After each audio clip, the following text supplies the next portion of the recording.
نبی پاک صلی اللہ علیہ وآلہ وسلم کے وصال کے بعد جب مسلمانوں نے حضرت ابو بکر صدیق رضی اللہ تعالی عنہ کو اپنا خلیفہ منتخب کیا تو اس وقت بہت سے عرب قبائل اسلام سے منحرف ہو گئے۔ کچھ نے زکوٰۃ دینے سے انکار کر دیا۔ طلحہ اسدی، سجا بنت خارثہ اور مسیلمہ کذاب نے جھوٹی نبوت کا دعویٰ کر دیا۔ حضرت ابو بکر صدیق رضی اللہ تعالی عنہ نے ان تمام قبائل کی سرکوبی کے لیے اسلامی فوج کو 11 دستوں میں تقسیم کیا اور ہر دستے کا ایک الگ سردار مقرر کیا۔ انہی 11 لشکروں میں سے ایک لشکر حضرت خالد بن ولید رضی اللہ تعالی عنہ کی قیادت میں دیا گیا اور آپ کو بزاخہ کی طرف بھیجا گیا جہاں طلحہ بن خویلد اسدی موجود تھا۔ ان دستوں کی روانگی سے پہلے حضرت ابو بکر صدیق نے مرتدین کے نام ایک عام سا پیغام بھیجا۔ اس پیغام میں انہوں نے فتنہ و فساد سے باز آنے اور اسلامی برادری میں دوبارہ داخل ہونے کی دعوت دی اور ان سے وعدہ کیا کہ اگر وہ اس دعوت کو قبول کر لیں تو ان سے کسی قسم کا کوئی تعرض نہ کیا جائے گا۔ طلحہ اسدی نے اپنے ساتھ بہت سے قبائل جمع کر لیے تھے اور بزاخہ کے چشمے پر اپنے لشکر کا پڑاؤ ڈالے ہوئے تھا۔ اس کے ساتھ غطفان، بنی اسد اور بنی طے کے لوگ شامل تھے۔ عدی بن حاتم رضی اللہ تعالی عنہ کی کوششوں سے ان کے قبیلہ طے کے تمام افراد طلحہ سے الگ ہو گئے اور اسلامی لشکر میں شامل ہو گئے۔ اس کے بعد حضرت خالد بن ولید بزاخہ کے چشمے پر پہنچے اور طلحہ کی فوجوں کو عبرت ناک شکست دی۔ حضرت خالد بن ولید جب طلحہ کے مقابلے سے فارغ ہوئے تو انہوں نے مالک بن نویرہ کے مقابلے کا ارادہ کیا۔ مالک بن نویرہ نے اپنے ساتھیوں کو منتشر کر دیا، لیکن اسلامی لشکر نے مالک بن نویرہ اور اس کے تمام ساتھیوں کو گرفتار کر لیا اور حضرت خالد بن ولید کے حکم کے مطابق مالک بن نویرہ کو قتل کر دیا گیا۔ دوسری طرف حضرت ابو بکر صدیق رضی اللہ تعالی عنہ 2 لشکر مسیلمہ کذاب کے مقابلے کے لیے بھیج چکے تھے۔ پہلا لشکر حضرت اکرمہ بن ابی جہل اور دوسرا لشکر شرجیل بن حسنہ کی قیادت میں بھیجا گیا تھا، لیکن ان دونوں لشکروں کو مسیلمہ کے مقابلے میں شکست کا سامنا کرنا پڑا۔ مسیلمہ کذاب بہت بڑی جنگی طاقت بن چکا تھا۔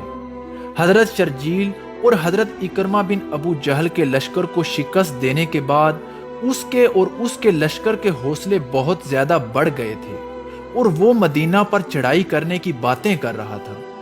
حضرت ابو بکر صدیق رضی اللہ تعالی عنہ نے مسیلمہ کذاب کی فوجی طاقت کو دیکھتے ہوئے حضرت خالد بن ولید کو اس کے مقابلے کے لیے روانہ کیا۔ آخر کار دسمبر 632 عیسوی کو دونوں لشکر عقربہ کے میدان میں ایک دوسرے کے آمنے سامنے ہوئے۔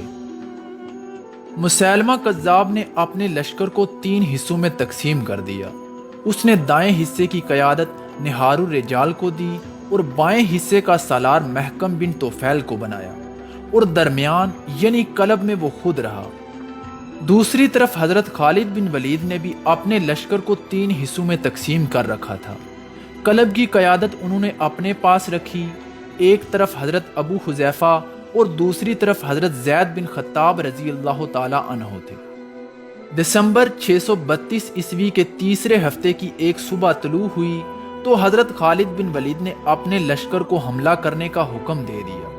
خود حضرت خالد بن ولید بھی سپاہیوں کی طرح لڑ رہے تھے، لیکن خاصا وقت گزر جانے کے بعد بھی مسیلمہ کا لشکر جہاں تھا وہیں رہا۔ بہت سے مجاہدین پہلے حملے میں ہی شہید ہو گئے۔ دوپہر کے وقت تک مسلمان بالکل تھک چکے تھے۔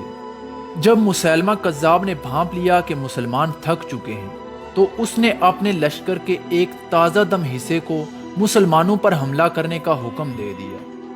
اس تازہ دم دستے کے حملے کو مسلمان برداشت نہ کر سکے اور پیچھے ہٹنا شروع کر دیا۔ آگے والے دستے تیزی سے پیچھے ہٹے اور پیچھے والے ان سے زیادہ تیزی سے پسپا ہو گئے۔ مسلمان اس بری طرح سے پسپا ہوئے کہ اپنے خیموں میں بھی نہ رکے بلکہ دور پیچھے چلے آئے۔ مسیلمہ کا لشکر جب مسلمانوں کی خیمہ گاہ تک پہنچا تو انہوں نے وہاں لوٹ مار شروع کر دی۔ اس کے بعد حضرت خالد بن ولید نے ایک مرتبہ پھر اسلامی فوج کو اکٹھا کیا اور مسیلمہ کی فوج پر حملہ کر دیا۔ اس کے بعد حضرت خالد بن ولید بذات خود اپنے چند ساتھیوں کے ساتھ مسیلمہ پر حملہ آور ہوئے اور اس کے ذاتی محافظوں کو قتل کرنے کے بعد جب مسیلمہ کی طرف بڑھے تو مسیلمہ بھاگ کھڑا ہوا۔ مسیلمہ کو بھاگتا ہوا دیکھ کر اس کی فوج کے پاؤں بھی اکھڑ گئے اور تمام فوج نے بھاگنا شروع کر دیا۔ مسیلمہ کا لشکر جب بادل ہو کر بھاگا تو مجاہدین نے ان کا تعاقب کیا۔ مسیلمہ کا ایک سپہ سالار محکم بن طفیل اپنے لشکر کو یہ کہہ رہا تھا کہ بنو حنیفہ باغ کے اندر چلے جاؤ۔ مسیلمہ کذاب بھی بھاگ کر اسی باغ میں چلا گیا تھا۔ باغ بالکل میدان جنگ کے قریب تھا۔ مسیلمہ کے لشکر کے بچے کچے سپاہی بھی اسی باغ میں داخل ہو گئے۔ جب مجاہدین اسلام باغ کے قریب پہنچے تو باغ کے دروازے بند ہو چکے تھے۔ اس کے بعد ایک صحابی برہ بن مالک نے باغ کے اندر کود کر باغ کا دروازہ کھول دیا۔ دروازہ کھلنے کی دیر تھی کہ تمام اسلامی لشکر باغ میں داخل ہو گیا۔ ایک خون ریز لڑائی کے بعد تمام مرتدین اسلام کو قتل کر دیا گیا اور حضرت وحشی بن حرب نے آگے بڑھ کر مسیلمہ کذاب کو قتل کر دیا۔ مسیلمہ کذاب کو شکست دینے کے بعد تقریباً تمام جزیرہ عرب میں اسلام پھیل چکا تھا اور اس کے بعد جزیرہ عرب میں کوئی ایسی جنگی طاقت نہیں تھی جو مسلمانوں کا سامنا کر سکے۔ جنگ یمامہ کے خاتمے کے بعد حضرت خالد بن ولید نے اہل یمامہ سے صلح کر لی۔ مسیلمہ کذاب اور دوسرے جھوٹے مدعیان نبوت کے خاتمے کے بعد اسلامی سلطنت کے لیے ایک بہت بڑے خطرے کا خاتمہ ہو گیا تھا، جس میں اہم کردار حضرت ابو بکر صدیق رضی اللہ تعالی عنہ کی دینی اور سیاسی بصارت کا تھا۔ اسلام کو انتشار سے بچانے کے لیے یہ آپ کا نہایت اہم کارنامہ ہے۔